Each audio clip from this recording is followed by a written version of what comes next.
Probably they were like, some parts of their life they were happy with. They had a bunch of stuff they were still working on. They had a bunch of things that they needed to still heal from the past.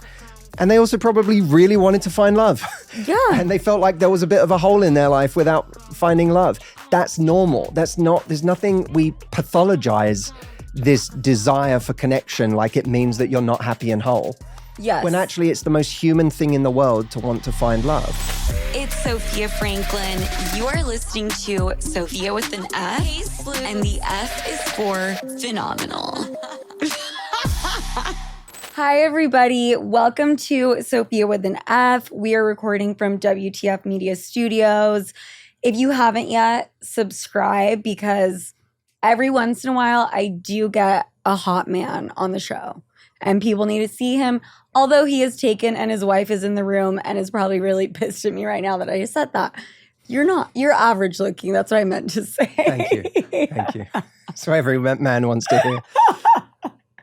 So, Matthew, thank you so much for coming. Give us an intro. Because I said dating expert earlier and you didn't like that. Well, I mean, a lot of people say that. I've been coaching people for 17 years of my life. And I started as a sort of, that was the thing I got called the most, was a dating coach. But these days, everything I do, it's taken a much kind of deeper turn in terms of the way I help people. Okay. The first book I wrote 10 years ago now was called Get the Guy, which is a very different book than the book I've written now, which is called Love Life, and is all about how to raise your standards, find your person, and live happily no matter what. So I talk about myself today as someone who coaches people in confidence and relational intelligence. So you've been coaching people for 17 years. How old are you? 36. Yeah, I started when I was 19. 19. Okay, and the first book was How to Get the Guy. Get the Guy, yeah. Get the Guy. Yeah. Oh, not just get him. I love that. And then it's, so what would you say? Times have changed a bit. That title is not, I wouldn't call a book Get the Guy anymore. But truthfully, this one's for everyone. I mean, I still have a huge audience of women who follow what I do. And historically, that's been the audience that I've catered to more. Mm-hmm. But now, I mean, we have tons of guys that follow. We have tons of LGBTQ community that follow. I mean, it's just, the advice is universal. It's for everyone. That's the thing I'm excited about with this book is it truly is for everyone. I mean, Get the Guy, I think is universal. No? Get the Guy? Unless you're a man trying to get a woman. Okay, but yes, not. But if we're just going to speak in heteronormative terms, Mm-hmm. girl wants guy, how do you get the guy? Like back then, what would you say versus now?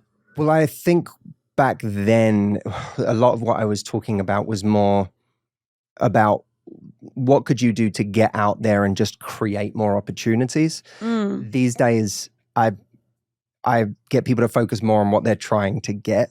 Because so much of what people are trying to get is not bringing them happiness. You know, Right. we chase people who are unavailable. We chase people who string us along. We chase people that, you know, don't actually want a relationship or are disrespectful or are even abusive. And we keep chasing these things, thinking that we can change someone, thinking that one day this person's going to finally want the relationship, or they're going to want the family that they say they never want, or they're going to be monogamous or whatever it may be.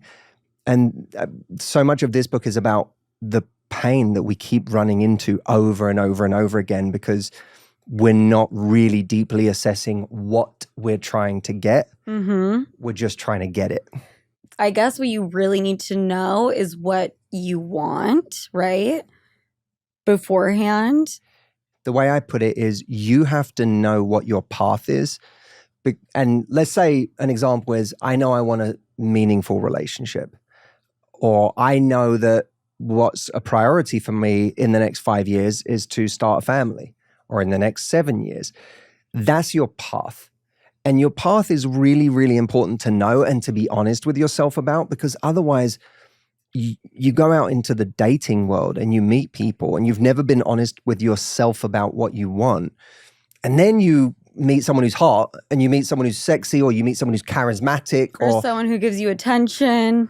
Yeah. me. And it feels great and you want more of that. And so you instead of being clear about, does this person align with my path, you just go with your feelings. And that's a really dangerous way to operate, because then anyone can manipulate you into any path that's not right for you. I am a serial monogamist, and I just jump from one relationship to the next, not even really thinking about it. Sometimes there's like overlap, and I've been kind of just on autopilot, right? Like, oh, this person's attractive to me. This person's being super persistent. They're giving me attention. This and this. Like, I'll be your girlfriend. I'm the easiest person to date in the whole world. If you catch me at the right time, I'm your girlfriend. But how do you stop kind of operating on autopilot? I feel like you have to be single. I think, well, we have to get out of the loop. Yeah. Because if we're jumping from one person to another all the time, then we're in this constant loop of, as you say, autopilot, just jumping from the same thing over and over again. I think we have to actually detach so that our nervous system has a minute to calm down. Look, if you go on Instagram doesn't care what you want. It does care what you want, but it only cares about keeping you on Instagram for as long as possible. And if you're not intentional about when you go on Instagram, about what you're going there for, you're going to end up on the Discover page. And before you know it, an hour has gone by of just mindlessly scrolling. That's what dating is like if we haven't decided in advance who we want to give our time to, the kind of person we want to give our time to. And a bit like Instagram, Instagram plays on your dopamine, right? Yes. Well, our love lives are like that too. Dating apps play on our dopamine. The dating process plays on our dopamine. There's something about the novelty of jumping from one person to the next, or just feeling the romance of things. And it feels good to just text another person, to just swipe and match with another person. But there's nothing intentional about it if we haven't predetermined what's important to us. But sometimes we almost have to detox from those highs. Absolutely. To get to a place where we're calm and we're peaceful and we can actually go, what is it I'm actually looking for in my life? Because otherwise I will end up just frittering away my time with people that don't actually matter to me, that are not right to me, and whose goals, like intentions for what they want in the future, are not aligned with mine. Right. I think there's the dopamine aspect, and there's also the distraction aspect. I think for me, I kind of use it. I'll lose myself in work. I will always be in a relationship because there's things within myself that I really need to work on. And I think that's also another reason why I'm always in the relationship, Yeah, I did that. They take up a lot of time. I did that for a long time. I mean, I was someone who, when I was single, was not good at being on my own. And it took me a while to learn that. So the idea of just getting through a weekend without picking up the phone and calling someone was really uncomfortable. And I remember booking a trip to Mexico and alone. And like the day before, I realized how uncomfortable I was. Because I've spent years and years traveling on my own. That's not an issue for me because I've had to do that for work for a long time. Right. But you're like texting but like this someone. Work's work, right? You're going there with a purpose. Yes. Whereas to just travel for fun on my own was like a really weird thing for me. And I thought, if it feels this weird and I'm this resistant to it, I should probably do it. Yeah. Because there must be something here that's making me deeply uncomfortable. And I remember like the day before I left, I genuinely considered canceling the whole trip. I was like, why am I doing this? Why am I going? This is pointless. Yeah. And then I went because someone convinced me to still go. And then when I got there, I remember getting out of the car. It was the evening in this hotel. It was on the beach and it was stunning and the stars were out and this lobby was this gorgeous outdoor lobby and I could hear the waves. And I had this instinctive, like, desire. I remember having this almost reflexive reaction where I went to turn to the person to my right. Oh, and say, wow. Isn't this like amazing? And there was no one there. It was just me. And Wow. I had this real sadness of, what am I doing here? Like, why? It was like I realized in that moment how much of what I enjoyed was projected, or I was able to feel it through the vehicle of someone else feeling it. Yeah. Like, it was like I needed someone there to enjoy it for me so that I could then feel that I could enjoy it. The idea of me enjoying it on my own didn't make any sense. Yeah. And I thought about, literally, I was like, how do I get my money back on this hotel? Can I fly back tomorrow? Can I just stay one night? And yeah. You're also seeing like all these couples. well, that too. And I remember just the next day, I was like, okay, I'm just going to stay one more day. I'll stay one more day. I'll see how I feel. Don't change your flight yet. I realize how pathetic this sounds. No, it doesn't. It doesn't. It's just, everyone's heart is different. Mm-hmm. And I remember on a psychological level, this felt hard for me. This idea of just enjoying something for myself. And I stayed one more day, and I did that 3 days in a row. And by day 3, I woke up and I had my like little breakfast table that I went and sat at, and I got the newspaper, and I knew where I sat at the pool, and I'm sitting there, and I was like, not only am I having a good time, I'm enjoying my own company, and I'm actually feeling more connected to myself. I actually feel like, it was like I'd forgotten, like, I like me when I'm just with me. But so often I distracted myself from doing anything like that. And I think until we can get comfortable in those ways, I don't think we have to, people say things like, you have to be happy and whole on your own before you meet someone. I don't really buy that. Interesting. I think that's it's like an Instagram slogan, right? But it's not real life. I mean, how many friends do you have who are married and they're doing great? Well, who no weren't, one's happy and whole. But like, how many of them were like blissfully happy first? No. Probably they were like, some parts of their life they were happy with. They had a bunch of stuff they were still working on. They had a bunch of things that they needed to still heal from the past. And they also probably really wanted to find love. Yeah. And they felt like there was a bit of a hole in their life without finding love. That's normal. There's nothing, we pathologize this desire for connection like it means that you're not happy and whole. Yes. When actually it's the most human thing in the world to want to find love.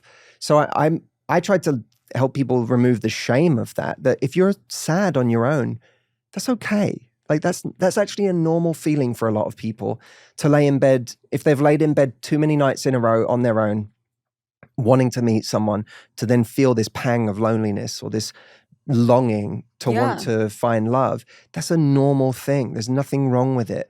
And it's okay to find that hard. And it doesn't mean there's anything wrong with you. And it's also okay to want to find love. We live in a world that makes people feel ashamed for admitting that they want love. Right. Like there's something sad about that, Yes. when deep down we all know we want it. So it's like the worst kept secret in the world. Yes. That we all deeply, deeply want to find love, but we have to all walk around pretending to be indifferent. Like, I don't care. Well, whatever. When it happens. That was my brand for like 5 years, was like, fuck men. They're all horrible. They're all dogs. I'm doing it on my own. And now I'm realizing I do want love, Look, we can say that stuff to the world, but we know the truth. Like, I didn't know the truth. I actually felt that. But there was a part of you that wasn't being expressed. Like, What do you you might mean? have felt all men were dogs, but I'm guessing there was a part of you that still wanted connection. I mean, I was in a relationship while I was saying all this. So Right. yes, you're absolutely correct. Okay. So here's my image of you as a single person for many years going, men are all No. dogs. Nope, in a Got relationship, it. but saying those things. Got it. How was that for them? I didn't really care, Right. I was just like, I grew up single mom, daddy issues, which I denied for a very long time. And I think I genuinely believed men are, ain't shit. But it was also like a defense mechanism. Of course. You know what I mean? Of course. How did the guys feel about it? I definitely would tell them, I hype it up. I have to be emphatic. I have to kind of dramatize it a little bit, and that would calm them down. Oh, you say, like, I don't really mean this. Yeah. Got it. Yeah. But I mean, did I mean it? Yeah, I think I did. But there was also, you try to get that shock value, at least back then when I was 25, 26. You guys know the lifestyle that I lead.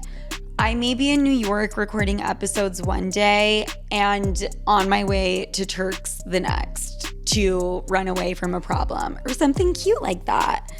And honestly, I kind of love that for me, except when you're always on the move, especially travel, it's extremely important to keep your mind and your body in check because shit will fuck you up. That's why I'm always on the lookout for ways to strengthen my immunity, fitness, gut health, and everything in between. And then I discovered Armra Colostrum. I'm used to coming back from my travels feeling drained, bloated, dehydrated, you name it.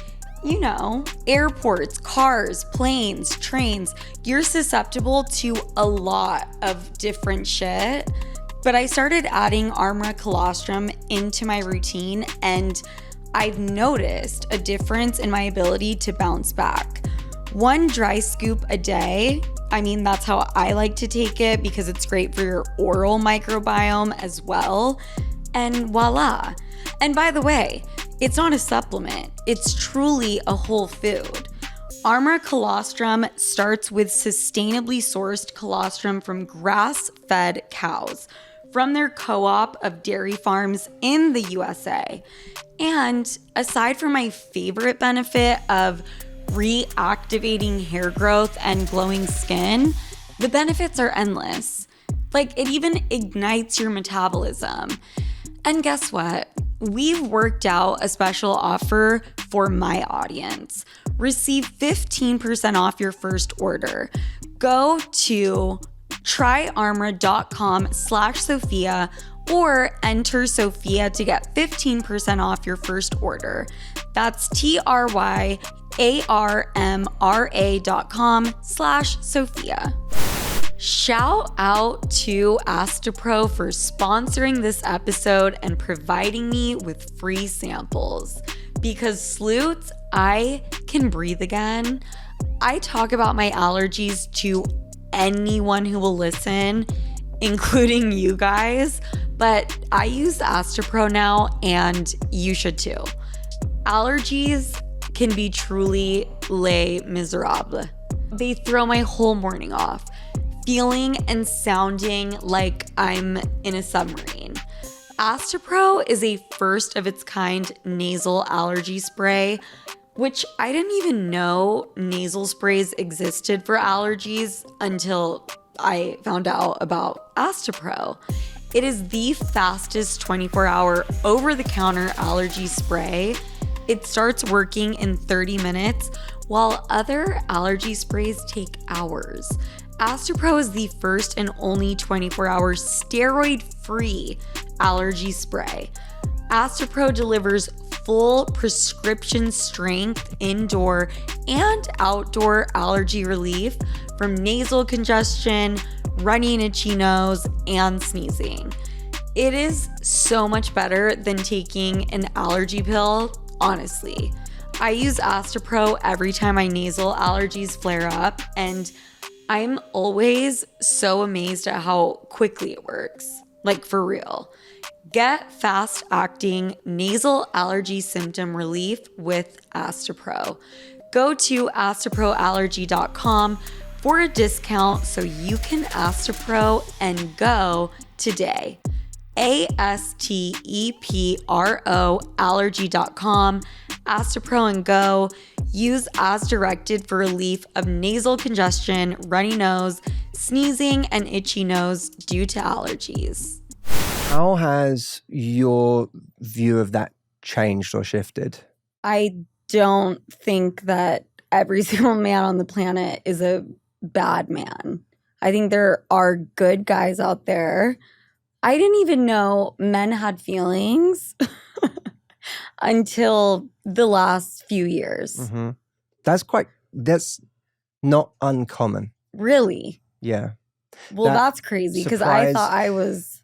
No, I think it comes as a surprise to a decent number of women that men can be as sensitive as they are, or that things hurt them the way that they do. Mm-hmm. I think there is a kind of, especially for women who feel like they've been either messed around or they've seen a lot of bad behavior, there is this sort of feeling of men, it wouldn't hurt a guy to ghost a guy. It wouldn't hurt a guy to not text him back, or to, that's what happens to women when men do this stuff. But when you do it to Exactly. men, they don't feel it. And Mm-hmm. that's certainly not the case. It's We not the feel it. case. Yeah. I know. I was on TV with Gayle King this morning, and there was a producer over at CBS who said to me, a male producer who ran up to me after the segment and said, do you mind if I ask you a question, away from the camera? He said, what do you do if you have a real crush on someone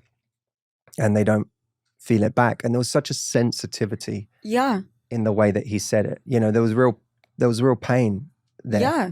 And it is no different to any woman I've ever spoken to. It's exactly the same pain. I like someone, they don't like me. It really hurts. It's astonishing how we've kind of just as a society really believe like men don't feel that way. We're all human, And I actually just had an experience yesterday with a new guy friend. I've also never had friends that were men, ever. And it's a totally platonic relationship. It's been amazing. And he was asking me for all this advice with this girl. And that's kind of like when the light bulb went off again. Like, he is asking me and, speaking the exact same way my girlfriends would. Mm-hmm. And so, but it's been like a recent thing for me to realize that. Yeah, it's really funny. I have seen this on both sides. Like, I see it with a lot of the commentary that I see men make about women. And I've spent the last, nearly 2 decades of my life working with huge numbers of women. And I read these things that in less healthy forums, I would say, to be polite, some of the things that are said about women and what women are like. And I think to myself, you give me the impression of never having actually spent any time with women. Yeah, like an incel. Yeah, or even guys who, another version of that is you've only ever spent time with a certain kind of woman. Mm-hmm. And that you think that that's all women. Like you think, like you keep saying, women just want a guy with money. And I'm like, I don't know how many women you know, but I got news for you. They don't all care. Okay, I have news for you. I have been the woman you're describing perpetrating that idea. I was on Fox News because I said I make sure to check a guy's bank account info on the first date. Was I serious? Not really. It was more of a joke. But I really was perpetrating this thing for so long. And now I'm doing a 180. But I can see why these men feel that way. Oh, I get it. Yeah. It's me. It's because of me. That's why. But like, women also, I think they have started to act. I hate men. I don't trust them because do you get what it goes back and forth. But it becomes a kind of, it becomes self-fulfilling. Because if you're the person that is that person who is, who does care about that, you care about status or what a guy makes or those things, and you deeply care about it, or you proactively choose based on that, then you actually do end up in a world where it's really easy to hate men.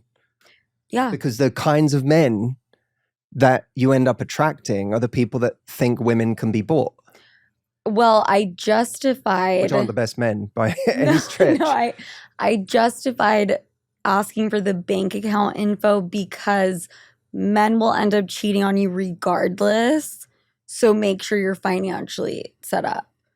That is like how Wow. demented. But I have like, I'm light years now from there. Yeah. Like I've done a lot of work. But I don't say this in any kind of a derogatory way. I hear you, and when I hear that, I go, the really sad and unfortunate thing is like that for you came from pain. Yes. Right? That came from a deep well of pain and distrust and disillusionment and frankly kind of a giving up. Yes. Right? Behind that thought is I give up on men because they are all liars and cheats. Yes. And if they are all liars and cheats and the whole thing is broken and irreparable, then take what you can get. Yeah. So money matters to me because ultimately they're all going to screw me over anyway, so I might as well get something out of it. And that's obviously comes from a deep place for you. Deep. And a historic place for you. But the kinds, if the belief system is all men screw you over, then those are the men you meet. That's the tough part is you meet people who screw you over and it reinforces that belief system. But do you want to hear something interesting? We're like really peeling off the layers of the onion here. I have only chosen men that will not do that to me, but I am never 100% in. Yeah, because you're in control in a way that makes you bored. Yes. And I'm not picking shitty men. I'm the shitty person in the relationship. Like that's how it manifested for me. Yeah, so that's hard to, when you're picking purely based on, I'm going to pick someone where I'm in the driver's seat every single time, then you're not really focused on whether there's a deep enough connection or whether there's the kind of attraction that will sustain you. You're just focused on, am I safe? Am I in the driver's seat? Yep. So that's the other way that goes. And that's what a lot of people do is they oscillate between exciting people who are unavailable, safe people who bore them. Oh, interesting. And they go between those two different kind of polarities. And it's what leaves people really unhappy so much of the time. Your pattern, of course, was going for people who were really, really safe. Yes. Where you were in control. Where I could just do whatever the fuck I wanted constantly. But that doesn't allow you to be the version of you that you want to be, right? No, but I think I don't even know who I truly am because I've always been in a relationship and distracting myself. And so I'm going to change that. And I need to spend time alone. You know, that's what I need. Do you agree? Solo. I need to go on the trip that you went on and experience that and heal, you know, those deep, deep rooted issues before I'm going to date. Not that I have to be happy and whole and 100% because that doesn't exist. But in my situation, I think I need to spend some time. There's a chapter in this book called Happy Enough, which is an important chapter because it's not the intimidating version of you have to be happy and whole. It's you have to get to a point on your own with your life the way it is now where you can be happy enough that you can hold. Happy enough that you don't need to rush into something else. Happy enough that if the wrong person comes along, you can say no. Happy enough that if the right person comes along, you won't change for that person or in ways that you don't want to change just because you feel like you can't afford to lose them. Because for you, really, what's the really deep fear? Like what? The deep if fear? you really felt something, like if you really felt something for someone, not I've found someone who's good enough for now and I feel like I'm in the driver's seat and I can do what I want. But if you really let your guard down and felt for someone, what's the fear? What is the fear? It's a great question. Because I have never allowed myself to really fall in love with somebody. The fear, I feel like there's like 50 things. Abandonment, getting hurt. I feel like you know the answer. Do you know the answer? Well, I would guess. I don't know you, but I would. You know better than I do. I would guess that for you, control is everything.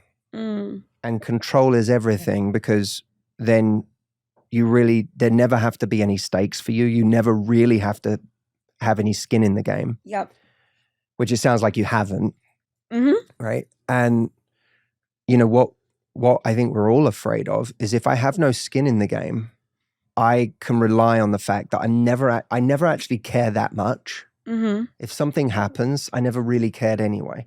Yes. But if I were to truly fall for someone, then like all hell will break loose. Yeah. Because I don't, maybe there's even a level of, for a lot of people, it's if I fall for someone, I won't trust myself to get out again, or I won't trust myself to be able to leave if it all goes horribly wrong or if someone betrays me. Mm-hmm. So I can never let my guard down to that extent because I can't trust myself if I do. And also, if I let someone in that close, they could destroy me. Yes. The level of pain that someone could cause me if I truly let my guard down would be intolerable. I don't know how many times I can give you guys a heads up, but we are hitting the road this summer. Maybe not the road, definitely the tarmac. Italy, Spain, South Africa, Timbuktu, wherever we want to go, we're going. Only this time, we will be prepared to mingle with the locals and probably most likely find our husbands. Introducing Rosetta Stone, the most trusted language learning program available on desktop or as an app, truly immersing you in the language you want to learn. I obviously know a few words here and there from various languages. How am I going to clearly communicate that I want that classic flap Chanel bag in the window if I can't say it explicitly? And men, regardless of nationality, need to hear what you want crystal clear. No room for confusion. Zero confusion this summer. All right, ladies? Rosetta Stone offers 25 languages featuring fast language acquisition and speech recognition with a lifetime membership, now 50% off. Don't put off learning that language. There's no better time than right now to get started. For a very limited time, Sofia with an F listeners can get Rosetta Stone's lifetime membership for 50% off. Visit rosettastone.com/Sofia. That's 50% off unlimited access to 25 language courses for the rest of your life. Redeem your 50% off at rosettastone.com/Sofia today. I think that, and then I think there is this numbness that I've created, not even towards men, to myself, to keep myself safe. So it's like there's like a block and I need to do ayahuasca and dive deep down and like really do that healing. Because yes, it's not just about the guy. I think I really, really need to do some work for sure. But I want to stop talking about myself No, but I think you're helping a lot of people right now. But are a lot of women like this? Yes. They are? I think everyone can relate to having been through an amount of pain that feels like I just can't even open that door.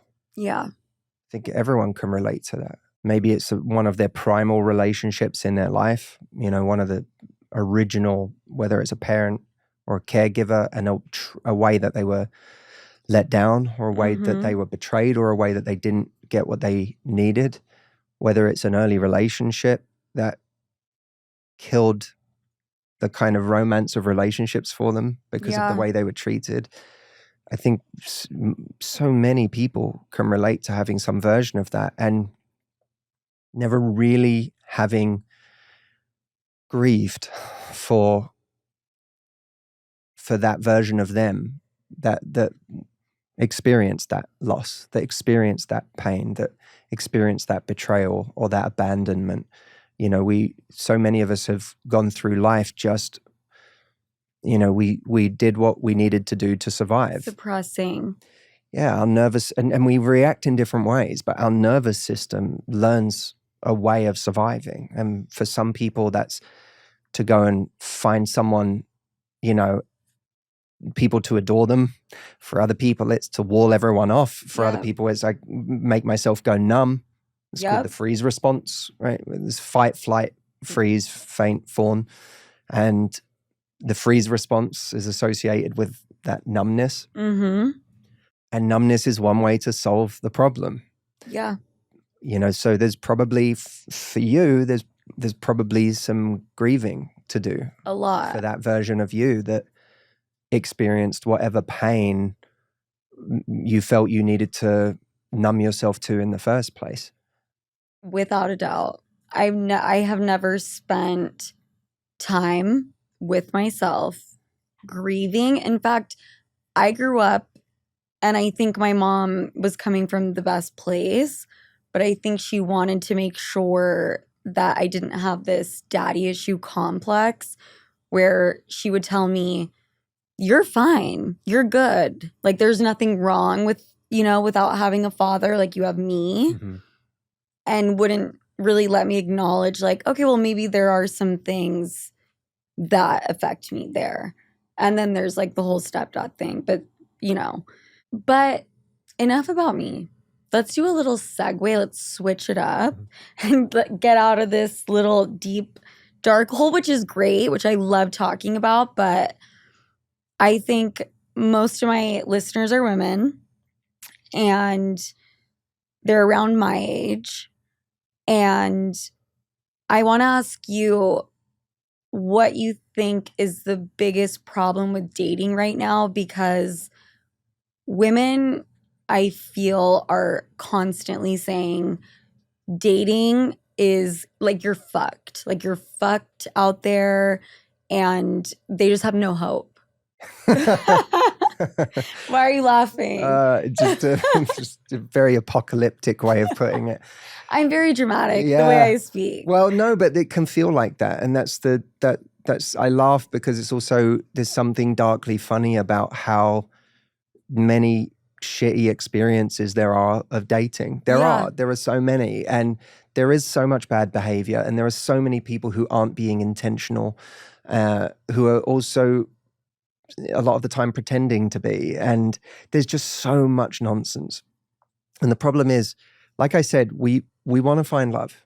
Most of us, we want to find love. I would say all of us do, apart from at times in our lives where mentally we're not healthy. Yes. And so, and that doesn't mean we're not okay without love, but we want to find it. There's a desire to find connection. But when it doesn't happen for a long time, we start to get scared, and we think that it might never happen for us. That's a great point. And then when we get scared, that's often when the problems happen, because when an internal culture of fear and anxiety that we're never going to find our person meets an external culture in dating of people taking whatever they can get while giving the minimum possible investment, that creates a recipe for us lowering our standards, giving up on our expectations, and settling for far less than we deserve or we're worth. And the great danger is that, you know, when we meet someone we like, instead of thinking, let me continue to assess whether this is right for me, and let me measure this as time goes on, we start thinking, I'm so lucky that I found someone I'm attracted to who's also attracted to me. I'll do anything to keep this.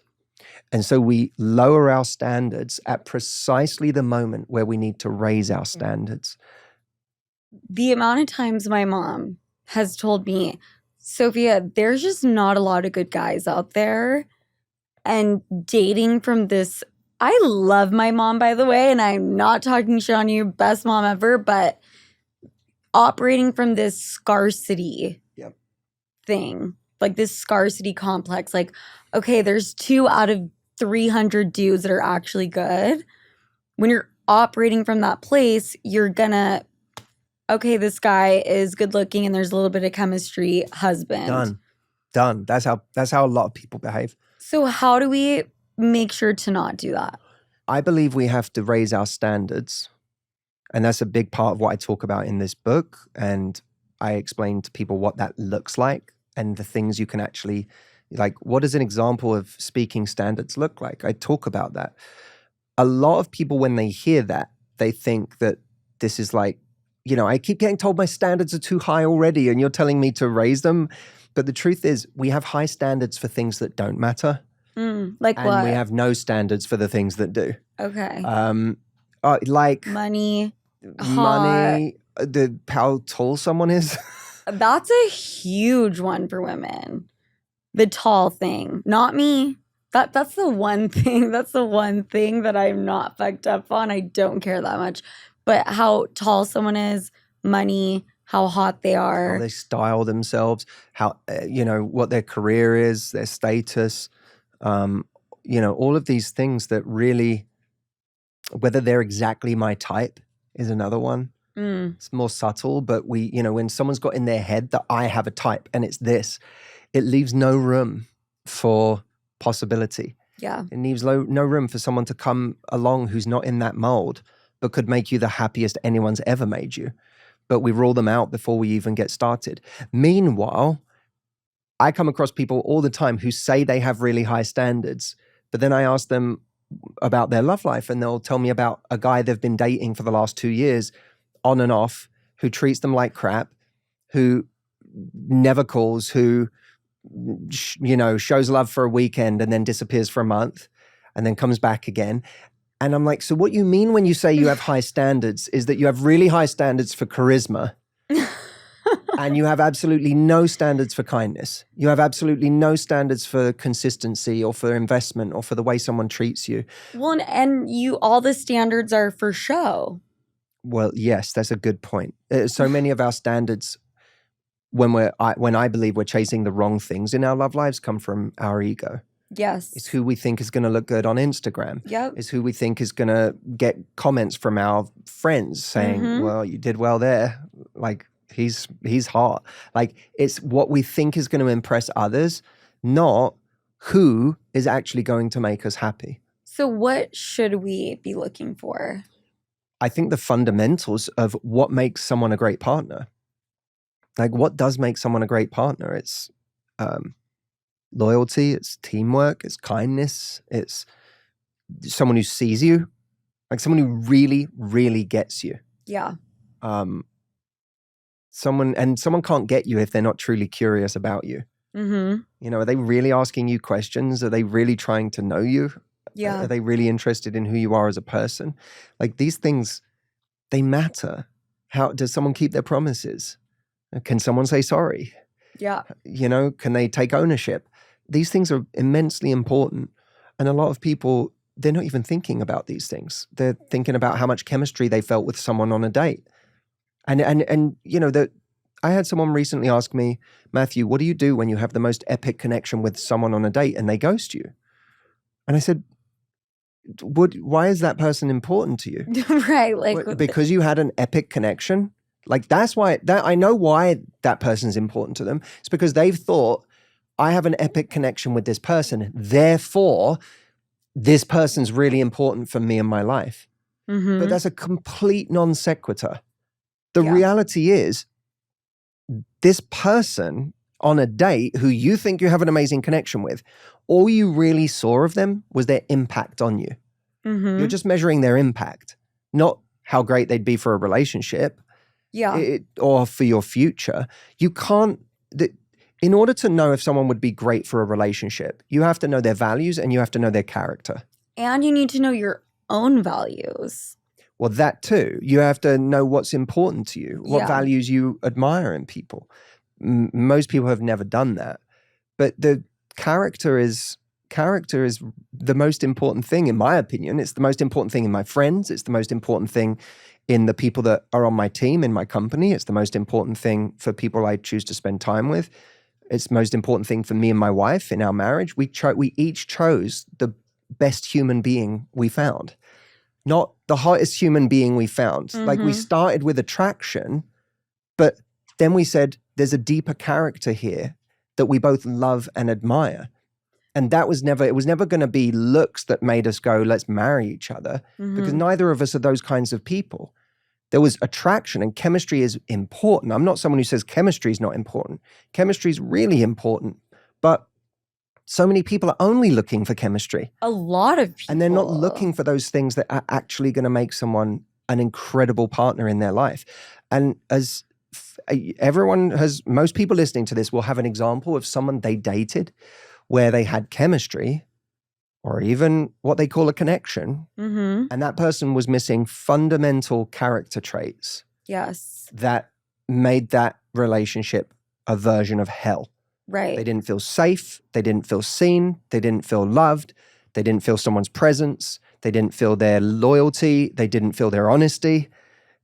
And when one of those things was missing, if it's fundamental to your happiness, your peace, your safety, then even with a person that you thought you really wanted, you were utterly miserable. Yeah. So what I deduce from that, and people can come to their own conclusions, is that if that's the case, then a relationship with someone where you're missing one of those things, regardless of how attractive you find them, has to go. is worthless. Worthless. Because a relationship that doesn't make you happy is by definition worthless. So I'd rather be alone than with someone who doesn't make me happy. And you can never be happy with someone who has fundamentally different values than you.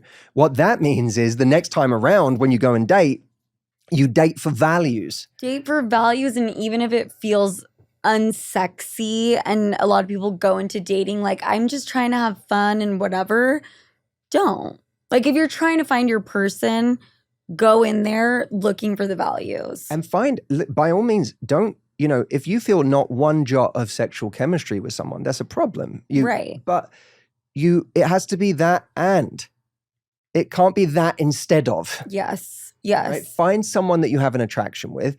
Don't overjudge everyone when you're looking on an app. Like, no, I don't have any chemistry with that person. No, I don't, because you don't even know. I can feel it through the phone. You literally are. There are people in this life that come along that are different to what we imagined, or that by the way they animate in person that there's something there, but it's not in a picture. It's so often not in a picture. Most people can look back at their relationships and see at least one person, probably more in there, that had they met that person, had they seen that person on an app, they would not have swiped on them. Yep. They met them in real life and they were like, there's something here. I thought this guy was so ugly that I came across on a dating app. And then my mom said, you keep dating shitty dudes, I'm taking over. Set up a date, actually pretended to be me, was texting this guy, which is kind of crazy. He was like the best boyfriend I've ever had. Now, given everything I've come to know about you from the last hour of knowing you, when you say he was so ugly, what I hear is he was reasonably attractive. No, he's gorgeous. Right, no, he was actually gorgeous. I'm starting to sense some hyperbole in the things you say. There's a lot of hyperbole. I think it was he was vegan, sober, likes to do yoga, and in that stage of my life, that was not disgusting. It was yeah. Who does that? Yeah. Sicko. I mean, disgusting. But my mom was right. So did you later tell him? I thought you were hideous when I first saw you, but I have come to develop quite a warmth towards you. Well, when I met him on the first date, I was like, "You're very attractive," and he was like, "Okay." So I think he knew that. You were surprised. Yes. Got it. For sure, for sure. Matthew, thank you so much. I feel like I've learned a lifetime of shit just right now. I want to talk to you for 2 more hours, but where can everyone get the book? Where can they find you? The book is at lovelifebook.com. I mean, you can find it wherever books are sold, everybody, if you want a copy. But if you go to lovelifebook.com, you'll find the links to buy the book. But also right now, if you buy a book and you register your purchase on that site, I'm doing a live event called Find Your Person.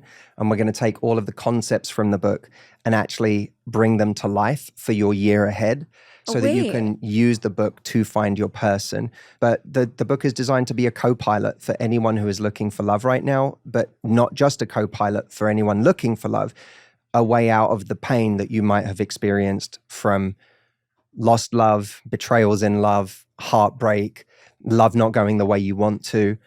It really is a book that's designed for people at all stages of life and all stages of love. So yeah, if you'd like a copy, go to lovelifebook.com. I need to start my year off with the live event.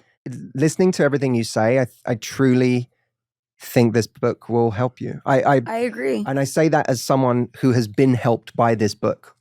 When I was single, I had a lot going on, a lot of distrust. I had a really hard time being vulnerable. Mm-hmm. I had a hard time sharing parts of me that I thought made me feel weak or unattractive or not in control. And I had to do kind of a lot of healing to learn to trust and to learn to let my guard down and to accept in a different kind of love than I had accepted in the past. And I started writing this book as a single person. I didn't start it as a person in a marriage. I started single, heartbroken. There are chapters of this book that I wrote from a place of dark heartbreak. There were chapters of this book I wrote from a place of being single and not knowing if I'd meet my person. And I finished editing this book on my honeymoon. So wow. I've been on a journey with this book. When I hear your story, I'm not looking at that story going, oh my God, she's got so much wrong. I'm looking at everyone. I'm looking at your story and going, what is that Latin phrase? There's a Latin phrase, mutato nomine deite fabula narratur, and it means change only the name, and this story is about you. And I hear your story and I think change only the name, and your story is everyone's story because we've all been hurt and it's made us shut down in certain ways and it makes us keep going for a certain kind of thing that's not making us happy. Right. And there's 2 chapters in this book, and I know we're going to finish, but I'll just say this because I think it will be useful. There's a chapter in this book called How to Rewire Your Brain that shows you how to start attracting something different than you have in the past and how to do some of that deeper work that gets us out of our own way, especially when we've experienced some kind of trauma in our life. This book could not have come at a better time, let me tell you. Thank you so, so much. I'm going to be in Bermuda with this book. Looking to my left, no one's there, but the book will be there and we'll be good to go. Thank you so much. Thanks for having me, Sofia. Salutes. I'll talk to you guys next week. Bye.